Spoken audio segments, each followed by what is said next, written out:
Bienvenue à suivre ce journal et voici les sommaires. Nomination de son Excellence Madame le Premier ministre Judith Suminwa en République démocratique du Congo. Cette nomination de la toute première femme à la primature délie les langues des citoyens congolais. Ils attendent de ces nouveaux gouvernements la restauration de la sécurité dans l'est du pays et la promotion socio-économique de tous les Congolais. À Kanyabayonga, les Credo, une organisation non gouvernementale spécialisée dans la lutte en faveur de l'environnement et des droits humains, appelle les gouvernements à élaborer un plan d'urgence pour la prise en charge des déplacés de guerre. C'est pour limiter des risques auxquels ils sont confrontés en voulant retourner dans leur milieu de provenance. C'est tout pour les sommaires. Bienvenue au détail.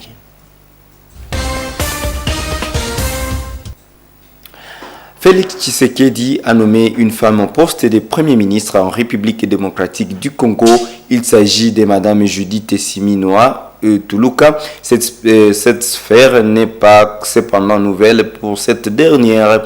Elle a occupé le poste de ministre de Plats au gouvernement Sama Lukonde II. Dans ses premiers mots, Madame Suminwa Tuluka reconnaît que les défis sont grands, mais elle croit y arriver avec l'appui du chef de l'État et de ce gouvernement. Le récit avec Isabelle Wangahemuka.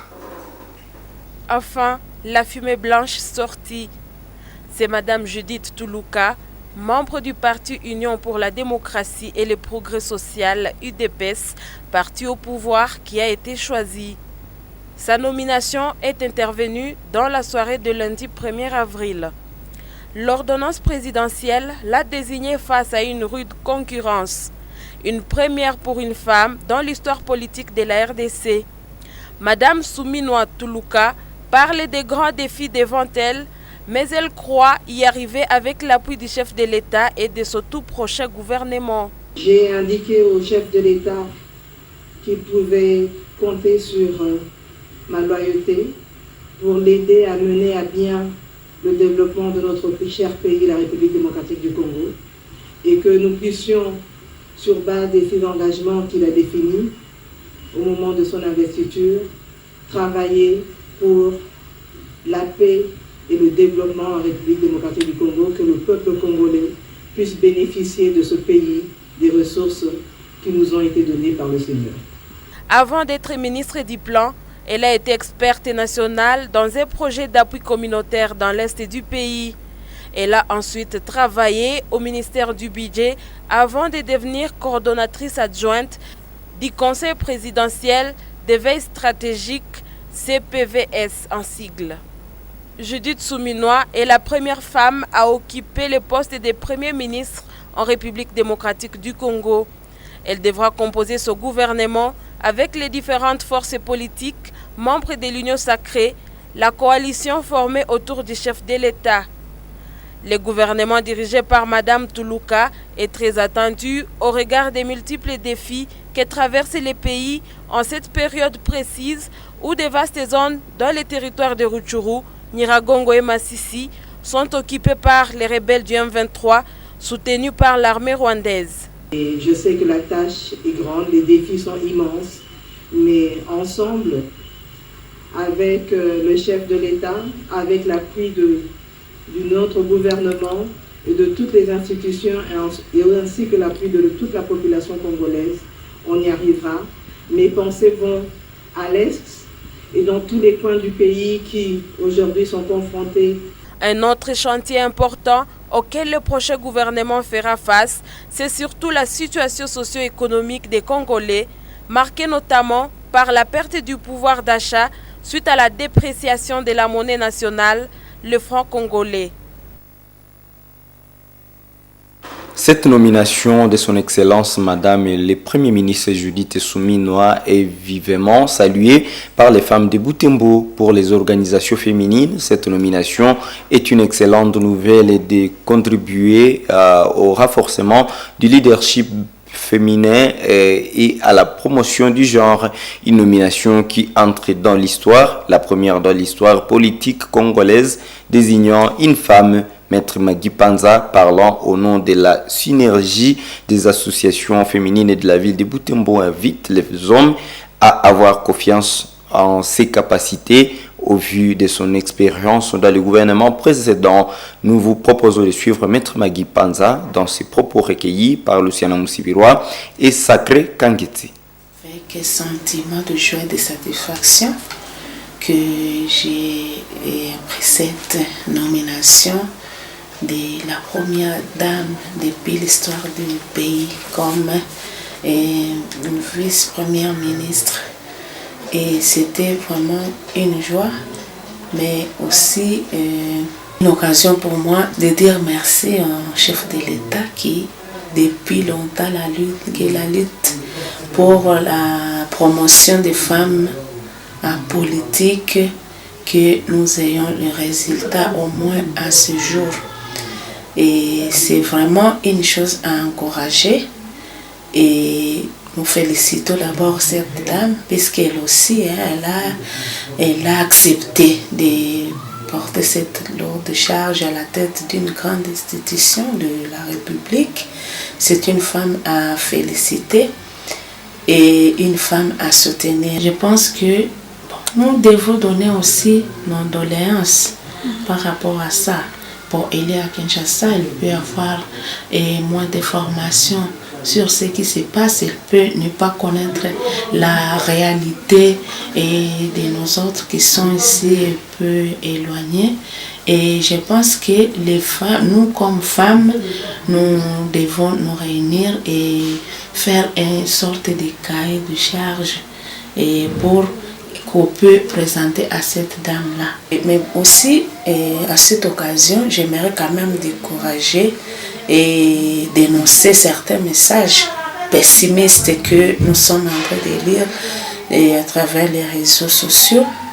Il y a des gens qui veulent détourner vraiment l'attention de la population du peuple congolais en minimisant les capacités d'une femme et aussi à donner des messages de découragement par rapport à cette nomination.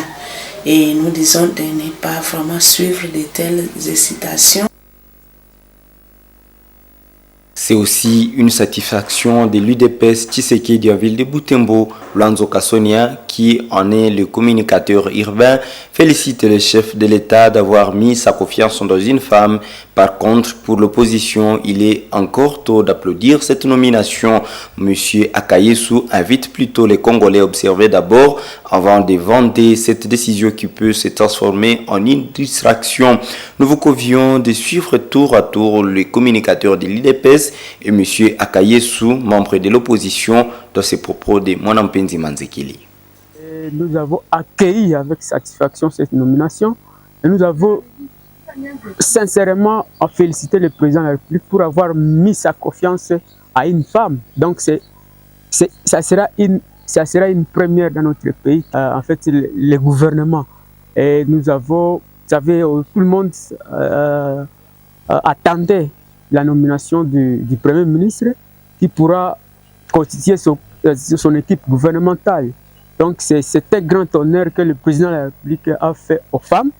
Actuellement, aujourd'hui, les femmes congolaises sont en joie, sont en liesse parce que l'une d'entre elles a été hissée au niveau de la primature. Et nous espérons qu'elle pourra laisser des empreintes au niveau de la primature pour faire honneur évidemment aux femmes comme elle et mériter davantage la confiance du président de la République. Donc c'est avec joie et satisfaction, nous particulièrement à l'UDPS, que nous avons accueilli cette nomination. Donc c'est une compétente de fer qui a laissé ses empreintes au niveau du ministère du Plan et nous espérons qu'elle pourra faire davantage à la tête du gouvernement. Pour nous, on n'attendait pas la nomination de quelqu'un au gouvernement, parce qu'il y avait déjà un gouvernement. Le gouvernement Sam a été là, nous savons comment est-ce que ce gouvernement a lamentablement échoué. Pour nous, dans notre pays, ce n'est pas question de gouvernement, mais plutôt question de vision. Aussi longtemps, la tête de la République, il y aura un vide, il n'y aura pas de vision. Autant de fois on peut changer le gouvernement, même 50, 100 fois, ça ne va pas donner le quitisme ou ce que le peuple congolais attend. Donc pour nous, nous pensons que les jours où il y aura la vision pour ce pays, tout va marcher. Mais aussi longtemps, la tête, parce que le gouvernement dans notre pays ne fait que seulement la vision du président de la République. Oh, nous savons comment est-ce que notre président a lamentablement échoué. Donc autant de fois, même si on nommait la dame, si pas par plaisir, par plaisanterie, parce que nous sommes en train de suivre les gens, dit non, les champions de la masculinité positive. Pour nous, ce n'est pas question de personnes, c'est question de vision. La dame Judith est là, la première, après 1965.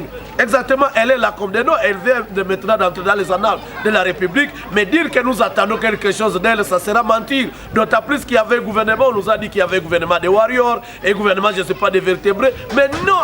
On n'a pas vu vraiment les changements. Donc pour nous, applaudir qu'écoutez, il y a maintenant un gouvernement, nous pouvons commencer à nous frotter les mains et attendre quelque chose du gouvernement, ça sera mentir. Pour nous, nous attendons seulement une bonne vision. Et aussi longtemps la tête sera malade, il n'y a pas ce qui va marcher pour tous les corps entiers. En ville de Béni, des acteurs sociopolitiques saluent cette nomination. Toutefois, ils attendent du nouveau gouvernement la restauration de la sécurité dans l'Est et la promotion socio-économique des Congolais. Delphine Mupanda pour le détail. La nomination de la chef du gouvernement congolais intervient dans un contexte de recrudescence du conflit armé à l'est du pays. La population de Béni espère voir le nouveau gouvernement prendre la question sécuritaire de l'Est sur cheval de bataille, mais aussi développer l'économie du pays en promouvant l'entrepreneuriat. C'est une grande révolution d'avoir une femme comme Premier ministre. Là, c'est le couronnement d'une lutte acharnée des femmes. Toutefois, ils doivent passer au ministère clé à songer aux affaires de l'Est. C'est d'abord la géopolitique. Là, je vois la défense principalement. Nous attendons d'elle la valorisation de la monnaie congolaise, d'investir beaucoup plus dans l'entrepreneuriat, à diminuer les taxes pour l'entrepreneuriat. Nous estimons que le Congo peut, la plupart des gens qui renforceraient la rébellion vont se déverser dans l'entrepreneuriat. Et ça sera une bonne façon de pacifier les pays. Nous attendons d'elle la fin de la guerre au pays, compte tenu de la grande responsabilité qu'on accorde de ces jours. Qu'elle collabore avec les autres femmes, les hommes et toutes les autres personnes pour changer cette situation. Nous allons la soutenir, mais qu'elle finisse la guerre et considère cette question comme ce cheval de bataille. Nous sommes en train de l'inviter, en tout cas à fournir plus d'efforts, surtout pour résoudre la question sécuritaire au niveau de l'Est de la République. Vous savez qu'elle vient d'être nommée pendant que le pays est en train de traverser des moments très très difficiles avec un certain nombre de territoires, un certain nombre d'agglomérations qui sont sous occupation rebelle.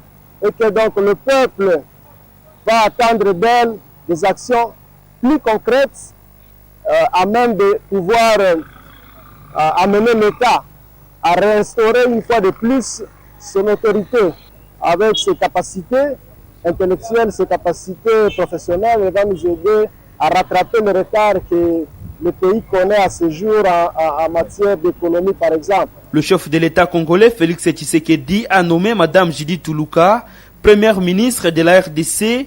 Des acteurs sociopolitiques saluent le couronnement d'une lutte acharnée de la femme congolaise et la volonté du chef de l'État de promouvoir la masculinité positive. Autre chapitre, la Ligue électronique internationale LETI a remis officiellement la gestion du robot roulage intelligent au maire de Butembo. Cette remise est intervenue lundi 1er avril 2024. C'est après 4 mois d'essais et d'observation technique de cet ouvrage que les concepteurs ont jugé mieux de remettre à l'autorité urbaine.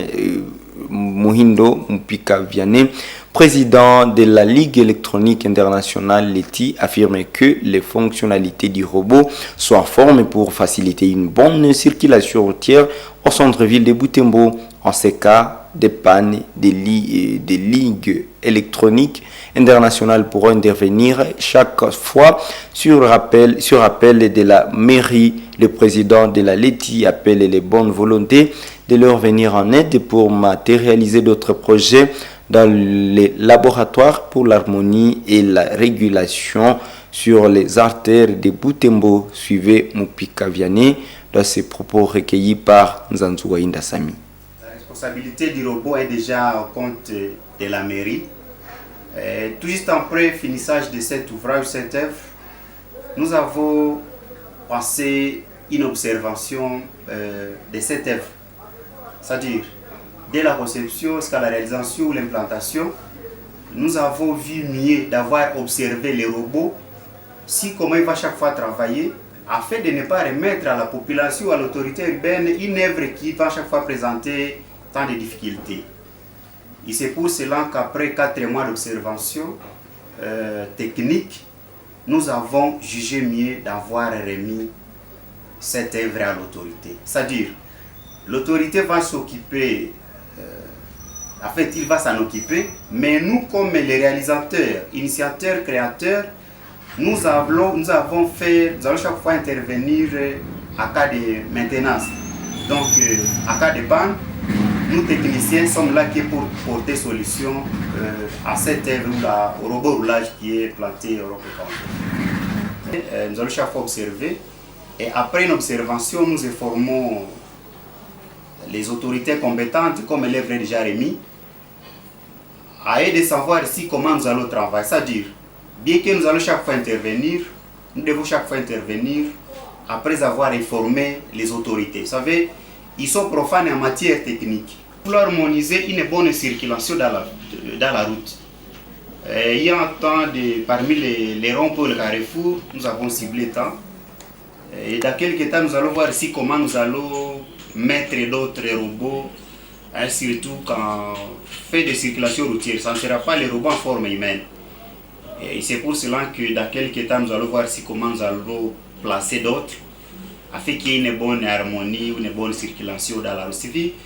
Un seul robot dans la route, cela ne suffit pas.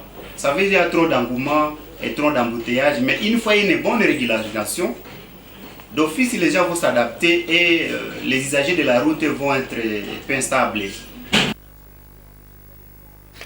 Allant vers la chute de notre dossier sur la situation humanitaire des déplacés de guerre de Kanyabayonga, parlons du risque que prennent certains déplacés de guerre retournant dans leur milieu de provenance.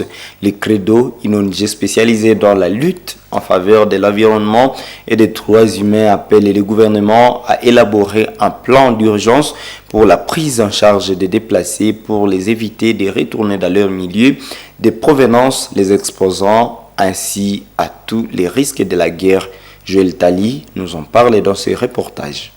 Le Centre de recherche pour l'environnement et les droits de l'homme, CREDO, signale des retours des déplacés vers leur milieu de provenance, faute des conditions de vie favorables. À ce jour, son coordonnateur déplore des morts suite aux mauvaises conditions de vie, entre autres suite à l'insuffisance de la nourriture. Tunajikuta kama muda wa juma mbili hizo tumekwisha kupoteza watu ambao walifariki sababu ya njaa na kukosa maji safi. Environ 12 000 ménages persévèrent à Kanyabayonga sur plus de 17 000 initialement dénombrés au début de la récente vague, ce qui constitue un risque au vu de l'intensité de la guerre entre les forces armées de la RDC et les rebelles du M23. Tena wengi walikuya karibu ma 17 000 ménages. Wamoja wa sababu wamekuta hawako tena ndani ya kondisio ambazo ni nzuri, wananja jikaza warudia waende kaa ndani ya pori wakiwa pembezoni ya makao yao. Sasa wakati tunaonana na wale ambao wanahusika na hiyo mouvement de population, wametuhakikishia kama kwa sasa ulede 17,000 tumebaki na 12,009 ménages. Cette organisation justifie ce retour des déplacés dans leurs milieux de provenance respectifs par l'incapacité des habitants de Kanyabayonga à venir en aide à ces nécessiteux. Difficile de s'émouvoir ces habitants de Kanyabayonga dont l'incapacité d'accéder à leurs champs, leurs moyens de subsistance, suite à un conflit avec l'Institut congolais pour la conservation de la nature ICCN. Na wakazi wa Kanyabayonga wewe wenyewe hawana la kufanya. Hawana tena shamba ambazo zinatoa chakula nzuri.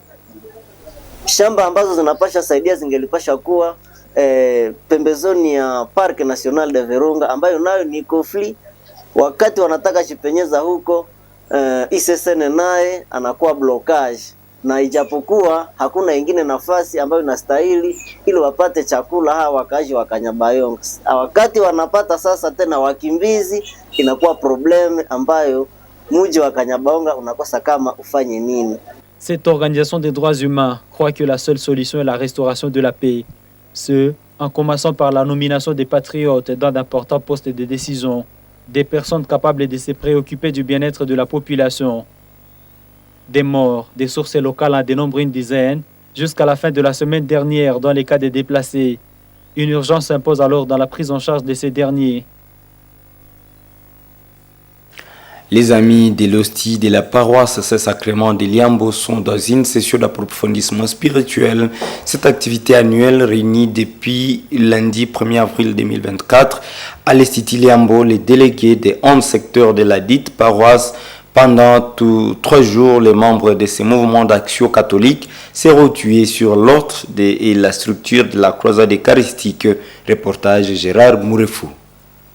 C'est dans l'une des salles de l'Institut Liambo où se déroule la session annuelle de la croisade eucharistique en paroisse Saint-Sacrement Liambo depuis lundi 1er avril. Le responsable du mouvement des Amis de l'Hostie a profité de la détente pascale pour rassembler ses membres dominés en majorité par des jeunes élèves. Au lendemain du lancement de l'activité, les zélateurs délégués des 11 secteurs de la paroisse Liambo ont été formés sur le sacrement et le sacramento par l'animateur Fisto Muhindo Kisehia de la paroisse de Liambo. Cet aumônier laïque de la croisade eucharistique a montré aux participants que le sacrement est le fondement de la vie chrétienne et parfois il est approfondi par le sacramento. Grâce au sacrement, nous nous initions au Christ et nous retrouvons la vie éternelle. Le sacrement, c'est ce que le Christ a fait quand il était ici sur la terre. Pour recevoir le sacrement du baptême, il y a les signes qu'on reçoit. Par exemple, le signe de la croix, l'huile là des catéchumènes, il y a le versement de l'eau, il y a aussi l'huile de crème, il y a aussi l'étoffe blanche, il y a aussi le jus, et tout ceci symbolise les signatures. Ça nous démontre comme quoi nous sommes les responsables de l'Église. Après une longue explication de ce thème, Fisto Kisehia a appelé les amis de l'hostie et a reçu le sacrement et d'autres sacramentaux à les témoigner par leur façon de vivre. De son côté, le zélateur paroissial a expliqué à Moto TV les bien fondés de l'organisation de la session annuelle de la croisade eucharistique. Kakule Wasukundi a expliqué que cette session vise à grande partie la capacitation spirituelle des amis de l'hostie dans l'objectif de pérenniser les mouvements jusqu'au bout. C'est cette session une fois à l'année. Donc c'est pour former nos chefs de secteur et de sous-secteurs. Et ça leur donne aussi d'approfondir les enseignements et d'aller enseigner aussi les autres là au niveau de la base. C'est de former un croisé, former les chefs croisés capables de faire évoluer le mouvement demain. Puisque si on ne forme pas, vraiment demain, la croisade ne peut plus exister. Ça va exister, c'est grâce aux différentes formations que nous leur donnons à chaque année. À la clôture de la session, les participants vont recevoir des brevets de mérite. Les croisés délégués à cette séance auront chacun la tâche de restituer la matière apprise à sa base. Mesdames, Messieurs, c'est par cette page que nous mettons fin à ce journal. Merci de l'avoir suivi. Au revoir.